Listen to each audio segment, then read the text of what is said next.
think you're untouchable. Word life. This is basic thugonomics. This is basic thugonomics. Word life. I'm untouchable, but I'm forcing you to feel me. Word life. This is basic thugonomics. Word life. I'm untouchable. Good morning, Who Dat Nation, and happy post-Super Bowl Sunday to our Bayou Blitz family. Yeah, that's right. All 32 NFL teams are now officially into their off-season, and with that starts your New Orleans Saints off-season coverage in full force with your Bayou Blitz podcast. I am one of your co-hosts, Bob Rose, and joining me is your other co-host, freshly back from vacation while I work 3 jobs, Brendan Boylan. Good morning, Brendan, and welcome home. Hey, good morning.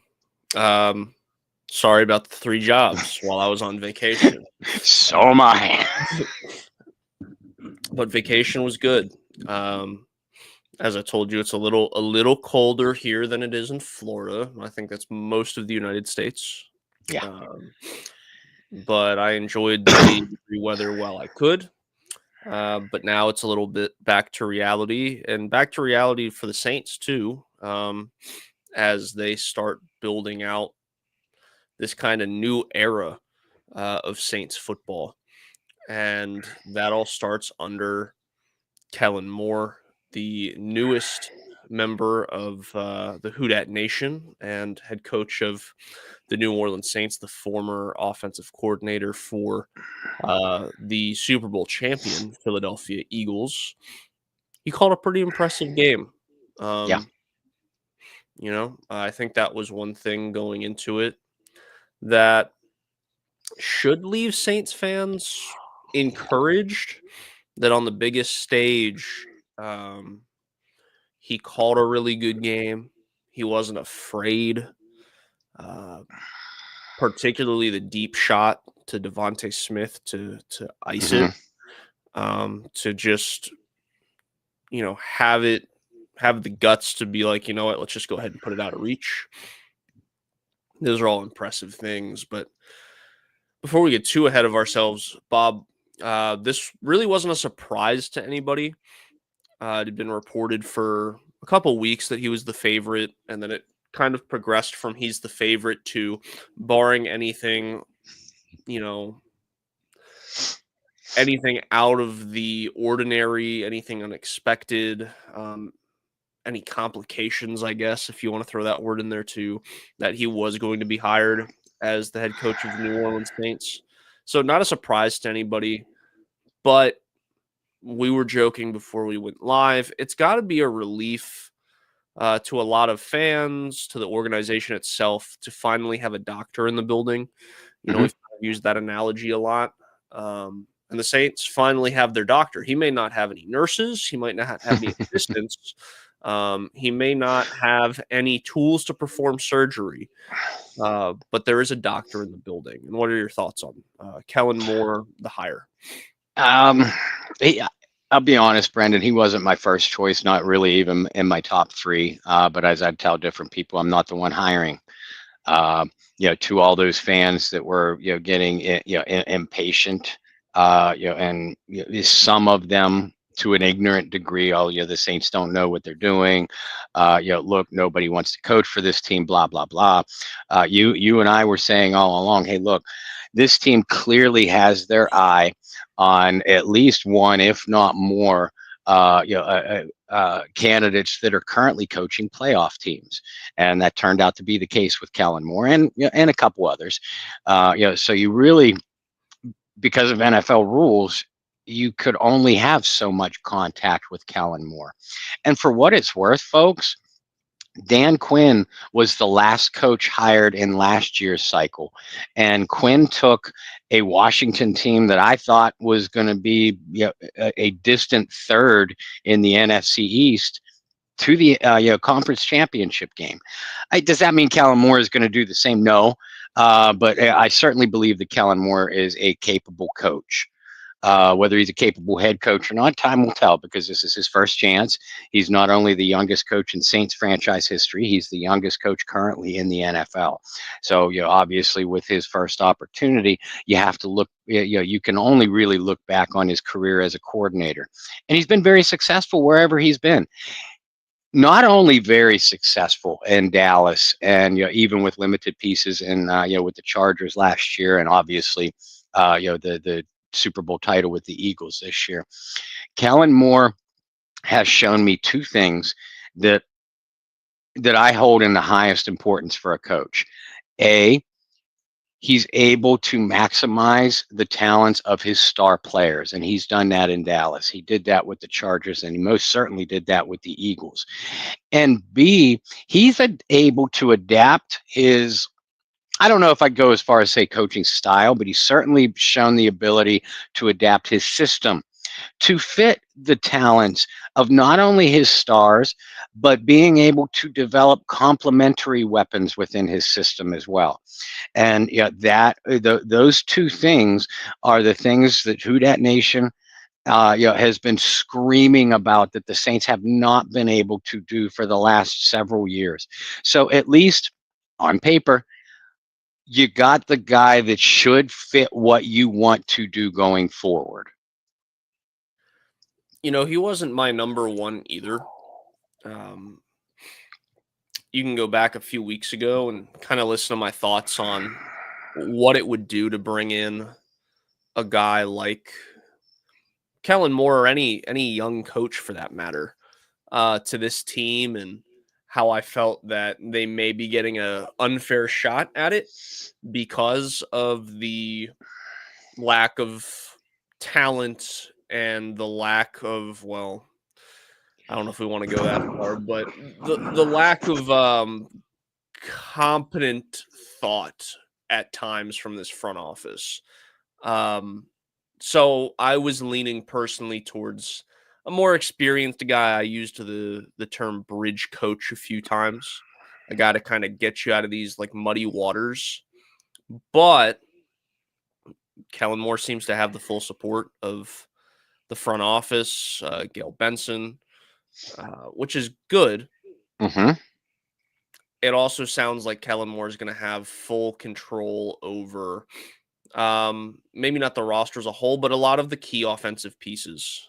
He made comments on being 100% committed to Alvin Kamara, and you'd kind of mentioned, how do you utilize your star players? Obviously, Kellen Moore got one of the greatest gifts in free agency history this offseason with Saquon Barkley. I'm not going to predict Alvin Kamara to have a 2,000-yard rushing season, because, well, first, he hasn't even gotten a 1,000-yard rushing season.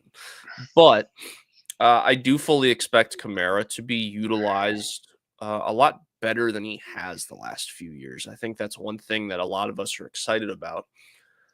But he was also asked about another key piece of the offense, and he was non-committal. He did the politically correct thing. He had the coach speak thing where, talking about Derek Carr, he praised Carr for, his professionalism, and he's a real talent, and he's been in the league a long time, but would not commit to him as the quarterback of the future without spewing any Derek Carr hate, because that is spewed all over the internet every day. And trust me, if you guys are familiar with us at all, or me at all, I'm not a big Derek Carr fan. But, man, does it make me happy to know that, like Bob said, on paper, got that in twice in the first 10 minutes. That's good. We're on a roll this offseason.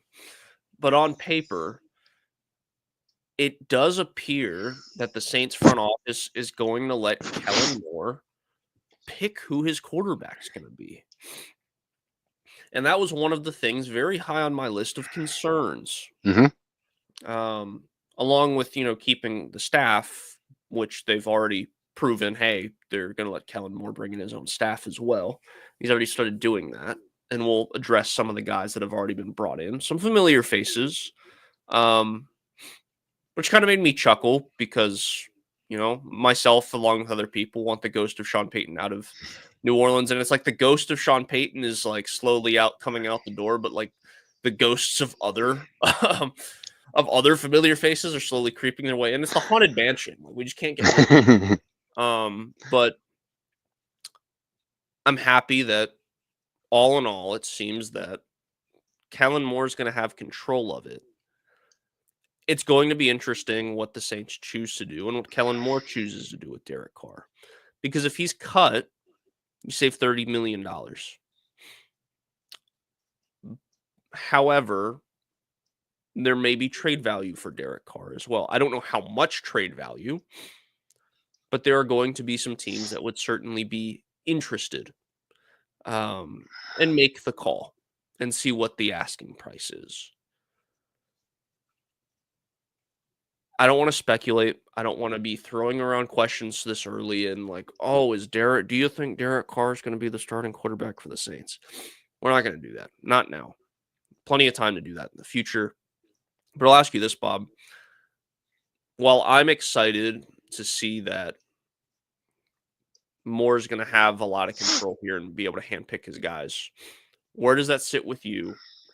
And what was your initial reaction to the wording of the answer when asked about Derek Carr? Well, I mean, first of all, that's a sore spot with me. As a coach should be able to pick their staff. A coach should be able to pick their players. These are the people that are going to be responsible for whether you keep your job. So, obviously they should have a say-so in who's going to be able to help me keep my job here. So I am happy to hear that, and I'm not surprised either. The Saints front office let Hazlitt do that. Hell, they let Ditka do that. They let Hazlitt do that. They certainly let Sean Payton do that, and they even let Dennis Allen do that, for better or for worse. And I'm okay with that. This is your job, Kellen Moore. Here are the tools that we'll give you, but you're responsible for putting together the boat, putting together the the staff that keeps the boat afloat. It's your job. So I am happy about that. I did have to chuckle at the response that Kellen Moore gave to Derek Carr. It was very coach speak 101. So yeah, I mean you wouldn't expect a different you couldn't possibly give a different politically correct answer. And give Kellen some time too. He just got into town, hypothetically speaking. The ink isn't even dry on his contract, so of course he needs time to reach out and talk to some of his players, especially all of his key players. Derek Carr being one of them. And I've seen some people say, well, Kellen Moore didn't have a chance, had a chance to talk to Derek Carr during the Super Bowl, during Super Bowl week if Derek had bothered to stay in town. No. Kellen Moore was pretty damn busy with a game plan, and the biggest game of his life up to that point. So even if Derek Carr was in the Superdome the entire Super Bowl week, Kellen Moore wasn't going to talk to him. That's just the way it is, folks. So you would certainly think, and I believe, that Kellen is going to have a sit down with Derek Carr. Maybe Kellen already has a direction that he wants to go in mind, and he needs to sit down with Derek and tell him that before he comes out publicly and says, Derek Carr is my quarterback for the immediate future, or Derek Carr isn't my quarterback for the immediate future. It'd be pretty damn classless to say that publicly without even talking to the player first. We've seen it happen, but I'm glad that Kellen Moore didn't take that road. Again, high or low road, doesn't matter. He didn't take it. I believe ultimately that Derek Carr is I'm leaning towards Derek Carr being on the roster this year just because of the financial restrictions that are currently in his contract. Frankly, they need to restructure his deal to create some cap money to be able to sign players, whether whether it's their own or outside free agents. I expect a restructuring of Carr's deal, to kind of spread out a cap hit over the next couple of years to allow the team possibly to release him after this year. Now, just because Derek Carr is on the roster in 2025 doesn't mean that Derek Carr is going to be the starting quarterback. Certainly not throughout the season. Perhaps Kellen Moore has seen the tape on Spencer Rattler or seen the tape on Jake Haener and says, you know what, either one of these guys have tools I can work with. Perhaps Kellen Moore likes a quarterback in the draft, whether it's Jalen Milroe or Jackson Dart or Dylan Gabriel or the fastest riser on the board, and I can't figure out why, Kyle McCord. Maybe Kellen Moore likes one of them. Says, look, I'm going to use a first or a second round pick on one of these guys because that's the quarterback I want for my system. We'll keep Derek on the roster. Maybe Derek wins the quarterback battle during preseason and starts out the regular season. If he plays well, he'll keep it. If he doesn't, we'll go with one of the younger guys. Whatever it is, I am very confident, actually, that Kellen Moore had a plan, a specific plan at the quarterback position when he was interviewed by the New Orleans Saints originally, because if he didn't, then he shouldn't have this job right now. That's the way I look at it. This is a terrible quarterback draft class. I don't think that can be said enough. I would hope that, to your point, like if you fall in love with a guy, I guess you can go get him. But I would hope for the sake of this team that they're not drafting a quarterback at 9 in this draft because like I said, it's a terrible quarterback class. The interesting thing you said about Spencer Rattler, I'm just going to throw it out there. This is no inside thought. This is no inside knowledge. But remember that Rattler and Jalen Hurts were teammates in college for a year. Similar skill sets. Like, I wouldn't consider Jalen Hurts a scrambler, but a guy that can certainly use his legs on design runs and can get outside the pocket if he needs to. Underrated arm talent, this, that, and the other. There may be some similarities there that excite Kellen Moore because he just worked with Jalen Hurts. And like I said, similar and I see, sorry to interrupt. I see what you're saying, and I don't disagree with it at all. But if you're going to play that angle, Kellen Moore's brother, Kirby Moore, coached Jake Haener at Fresno State for 2 years. So, there is that angle too. And again, we don't know. And, another quarterback plan would be, look, we're going to, look, guys, we're going to roll with Derek Carr this year. We're going to set up the contract in preparation to move on from him because I, Kellen Moore, don't like any quarterbacks in this draft, but I'd like to set us up. I got my eye on a couple for next year's draft, potentially. And I don't disagree with you, Brendan, about this not being a good quarterback draft. But it's not a good quarterback draft in our eyes. Kellen Moore may feel differently. Kellen Moore may be in love with a Jalen Milroe or in love with a Jackson Dart. And it would be a far stretch to take either of them or really any of them, at 9. But if that's your guy and that's where you have to get him, then that's where you're going to get him. Yeah, you're absolutely right. If you fall in love with a guy, a little bit different. And the quarterbacks are weird this year too. And we have a lot of time to talk about the draft, but it is weird because I don't think any of them have like a true top 10, top 15 grade. But as well as I do, it's like when one goes, they all go. And that's more so at the quarterback position than any other position in the draft. When one goes, they all start going. So it'll be interesting to see what team goes and takes a quarterback first. But ultimately, when it comes to all that with the quarterback position, only time will tell. Right now, the Saints have 3 quarterbacks on the roster. We'll see if Kellen Moore likes any of them. There were reports, and somebody threw it in the comments, that Kellen Moore did not like the quarterback room. There was no validity to that report. Yeah. Maybe he hates the quarterback room. Certainly, yeah, it's possible. But I mean, nothing legitimately was leaked by any viable source, like you said. Exactly. So there's another guy who is a quarterback / running back / tight end / everything that has been in the news a little bit this week. I'm gonna ask you about the word validity, since we just talked about it.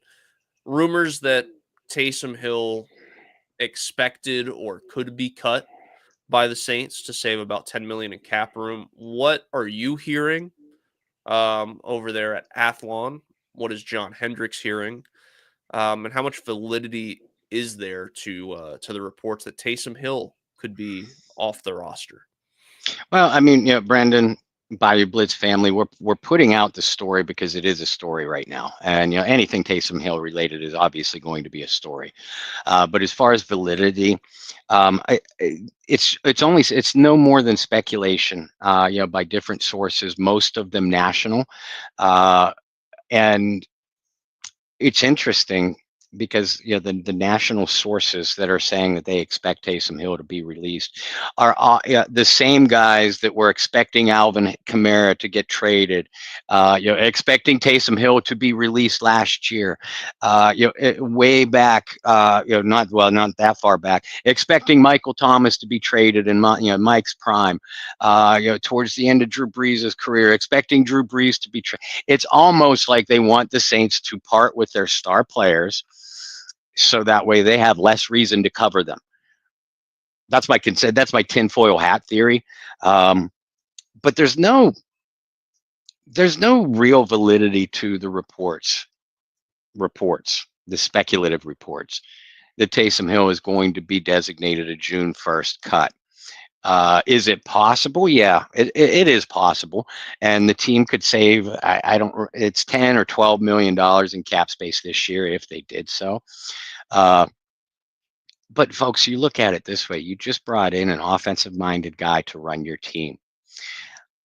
Outside of Alvin Kamara, you can make a strong argument that Taysom Hill is the most important part to that offense because he can do so many things, and most of them very well. You have some injury questions about Chris Olave. You have some injury questions about Rashid Shaheed. Juwan Johnson is a pending free agent. Foster Moreau, good guy, nice complimentary piece. He's not the guy that you want to as an offensive featured piece. We know what this offense can be. It is when Taysom Hill is on the field and when Taysom Hill is healthy. Does that mean that Kellen Moore is saying I need to keep Taysom Hill no matter what? Damn the haters. No, probably not. We're going to let the ink dry on Kellen's contract as he has a chance to kind of go down through the roster, saying this guy fits, this guy doesn't, this guy does, this guy doesn't. The coach needs to make a legitimate decision on literally each and every single piece on this roster. Taysom Hill certainly near the top of that list. And also look at it this way, folks. There are a lot of teams throughout the NFL that would love to have Taysom Hill on their roster. Some visor wearing guy in Denver, I'm sure would give up more than what the average team would to give up Taysom Hill. So if Taysom Hill is no longer going to be a New Orleans Saint, after this offseason, then I don't believe it's going to be because he's cut. You could certainly find a trade partner for him. Maybe even gear a trade so that your cap hit is a little bit less. And you're not carrying a future cap hit on him like we're seeing with so many Saints players now. Am I completely dismissing the fact that Taysom Hill could be a post June 1st cut?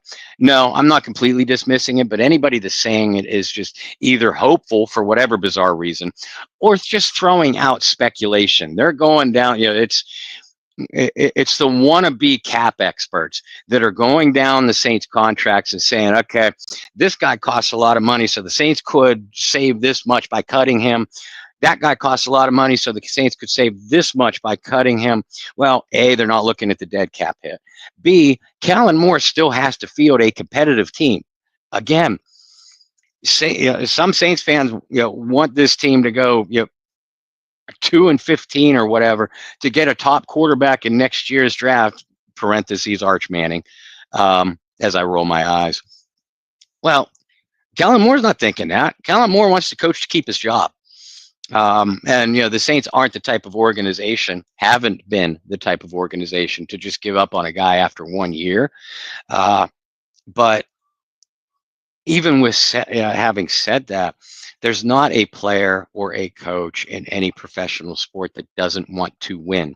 Taysom Hill helps you win.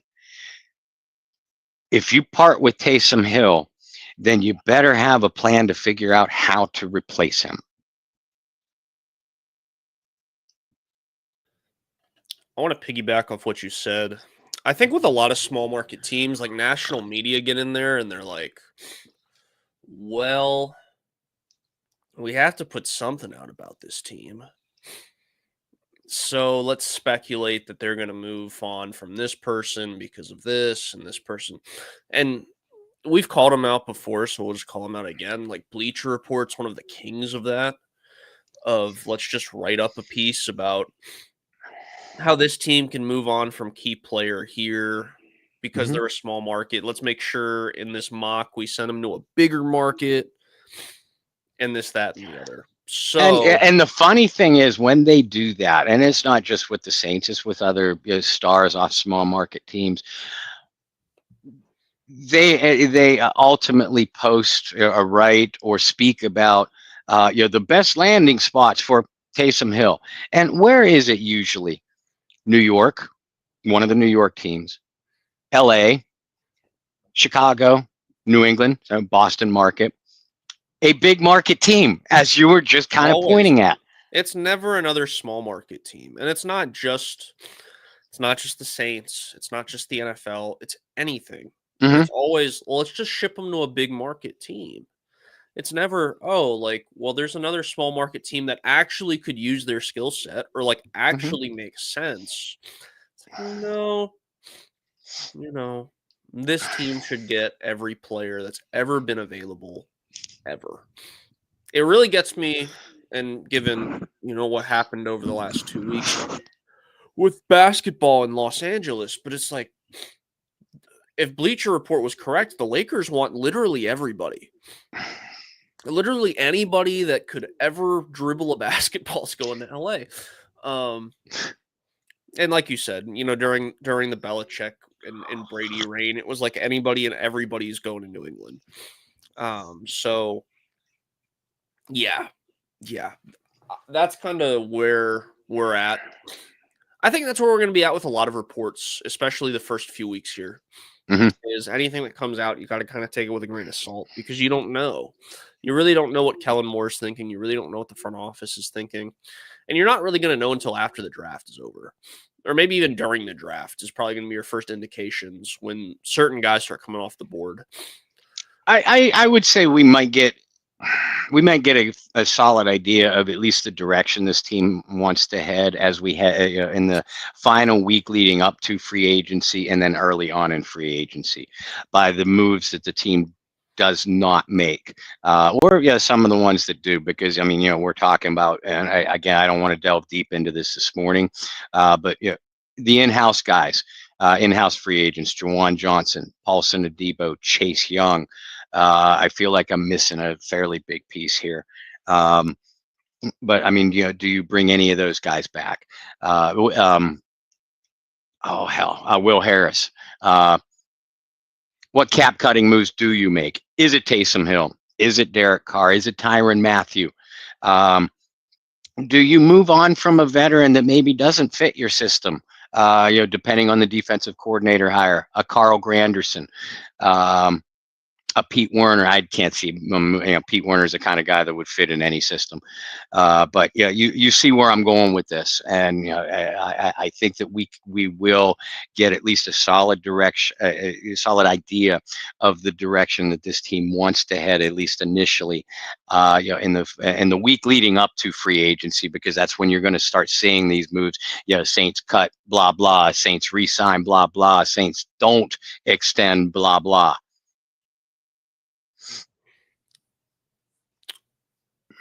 I think that, like you said, maybe those are going to be some telltale signs. I have a weird feeling this whole process is going to be more about patience for Saints fans than maybe people expect. Mm-hmm. Because of the time crunch here, right? Because Kellen's the last head coach hired. Because he's going to have less time than everybody else to kind of evaluate, hire a staff, get pieces in play. So don't, like Bob kind of alluded to, don't expect this to be, we have news after news after news after news just because Kellen Moore was hired. It's going to be a little bit slower. The news you're going to be seeing is filling out of the staff, which isn't always the most exciting news. But the personnel moves are going to happen. You're just going to have to be patient throughout that process. With that, Bob, I think it's good to close out today about some of the hires that have been made to the staff, some rumors and some other things. I know a lot of people got excited because they saw Brendan was hired to the staff. Unfortunately, it was not me. I know some of you were excited thinking I finally hit the big time. But Bob, we have two members of the coaching staff under Kellen Moore. We have a coach declining to interview. And we also have just a couple names that have been thrown out the last few days. So, Bob, if you'll catch everybody up on, I guess the surgeon assistants for Dr. Kellen Moore. Yeah, that's well put. I mean, first of all, we expected very, very few Saints assistants to be back, and that is playing out exactly what we thought.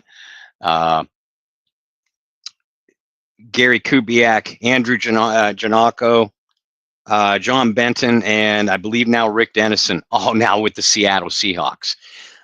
Derek Foster with the Dallas Cowboys, Dennis Allen, as most of you know, with the Chicago Bears, Michael Hodges with the Cincinnati Bengals, Darren Rizzi, no surprise here, with the Denver Broncos, Todd Grantham back to college, defensive coordinator at Oklahoma State, Joe Woods and Marcus Robertson both landed with the Vegas Raiders.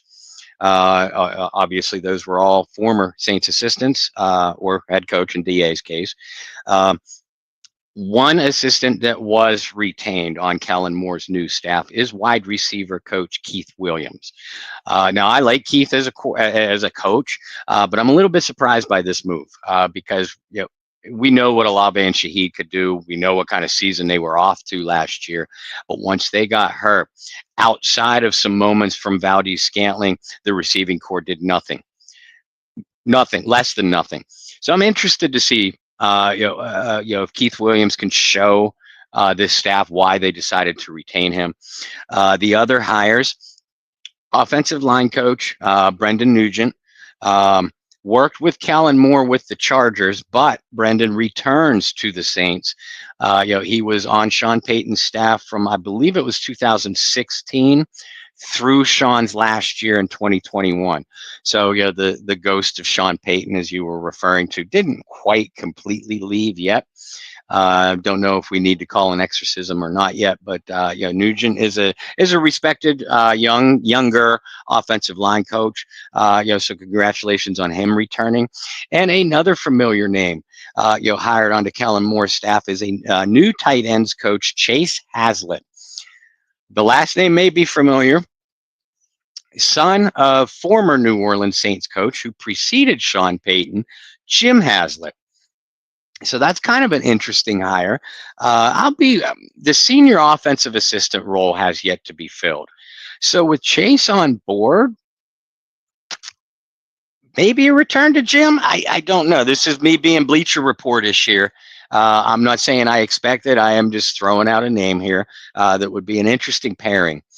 You mentioned Atlanta Falcons tight ends coach Kevin Koger was offered an interview by the Saints for their offensive coordinator spot. Koger has declined the chance to interview. Other interviews that are set up. The Dolphins wide receiver coach Robert Prince interviewed last night, actually, for the offensive coordinator spot. Prince is an interesting one. He was literally just hired by the Dolphins to coach their wide receivers. Previously, including last season, he was the Cowboys wide receiver coach. So that looks good on the resume. The Cowboys had some productive receivers. So Prince was there when Kellen Moore was the offensive coordinator. Prince was also the wide receiver coach at Boise State for 2 years while Kellen Moore was the quarterback for the Broncos. So more than a couple ties there. And another interview that is being set up, I believe, early this week, is Durante Jones. Jones was the Vikings defensive backs coach this past year for a team that led the NFL in interceptions. Jones is being interviewed for the defensive coordinator spot. You folks might remember him as the LSU defensive coordinator for 1 year in 2021. That was the last year of Coach O's staff when that defense was just abysmal. So those are the official interviews set up. The names we keep hearing thrown around are Doug Nussmeier as the offensive coordinator and Brandon Staley, the former Chargers coach, coached Kellen Moore in LA. Brandon Staley as the defensive coordinator. But there's a couple other names that we'll be watching through as we get into early this week too. It's interesting because Kellen Moore is such a young coach. And yes, played in the league, was a solid career backup. But it's just interesting because 9 times out of 10, maybe 10 times out of 10, when a coach is hired, he's going to be bringing in familiar faces to them. Mm-hmm. And Moore has quite the tree of connections. We won't call it a coaching tree since it's a first-year head coach, but he has a tree of connections in the NFL. And it's very interesting to kind of hear those names and hear, well, this is where they were together and this and that, because he hasn't been around coaching all that long, if you really think about it. You go, dang, yeah, this guy, winningest quarterback in college football history, was a backup for a handful of teams during his career.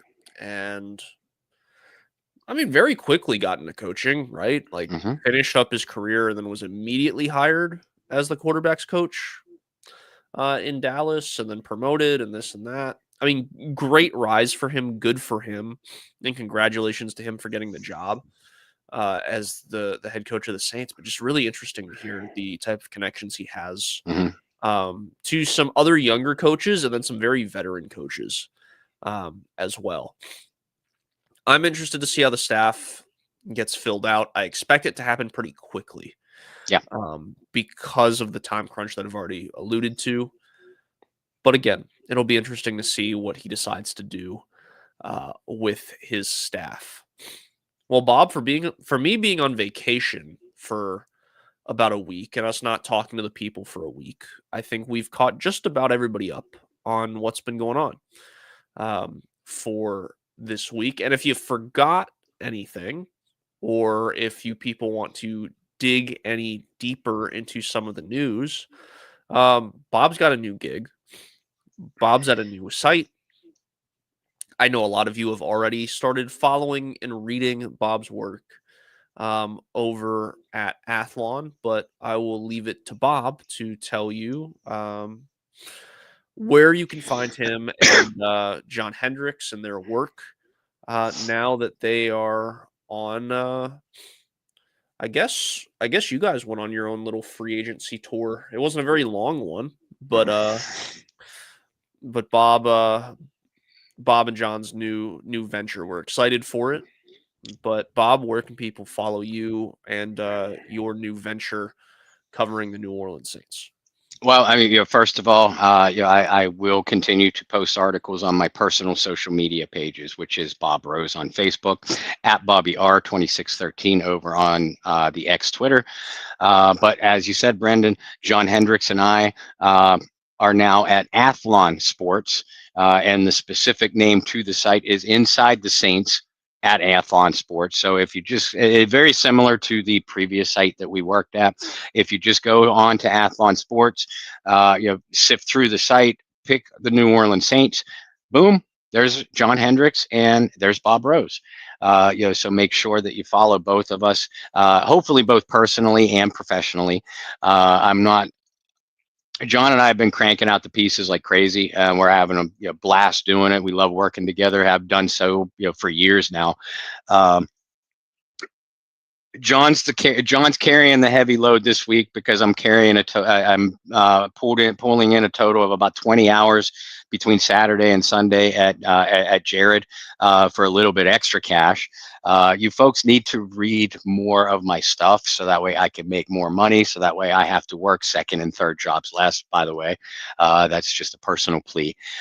So if you're in the Pittsburgh area and are in need of some jewelry, stop by Jared in Robinson. If you just follow me for sports, great, and thank you. Follow John Hendricks and myself, both personally and over at Athlon Sports. Don't forget to continue being, if you are, or become a member of the Bayou Blitz social media pages.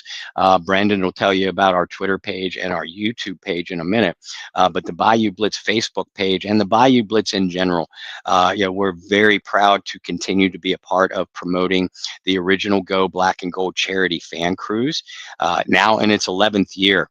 The proceeds benefit the Get Checked or Check Out Foundation. And it's also a special and unique event featuring the ultimate fan experience, including heavy involvement from former Saints legends, former Saints players, but current Saints legends, Delvin Breaux, Tyrone Hughes, Michael Lewis, Lance Moore, Courtney Roby, and Pierre Thomas. All 6 of those fine gentlemen are going to be on this year's cruise, which is through the Seven Seas Travel Agency and is going to be from March 27th through the 31st out of the Port of New Orleans. For booking, donations, or promotional information, contact Shireen DeWalt through the Go Black and Gold Celebrity Charity Fan Cruise Facebook page, or make sure you are a member of the Bayou Blitz and our affiliated groups, Who Dat Domination, Who Dat Nation, and Under the Dome for more information. For myself, you can follow me virtually everywhere at BT Boylan. As Bob alluded to, we are now on our own YouTube page. If you guys have yet to subscribe, it's right there below. YouTube.com at Bayou Blitz Pod. Twitter's the same. The X Twitter at Bayou Blitz Pod.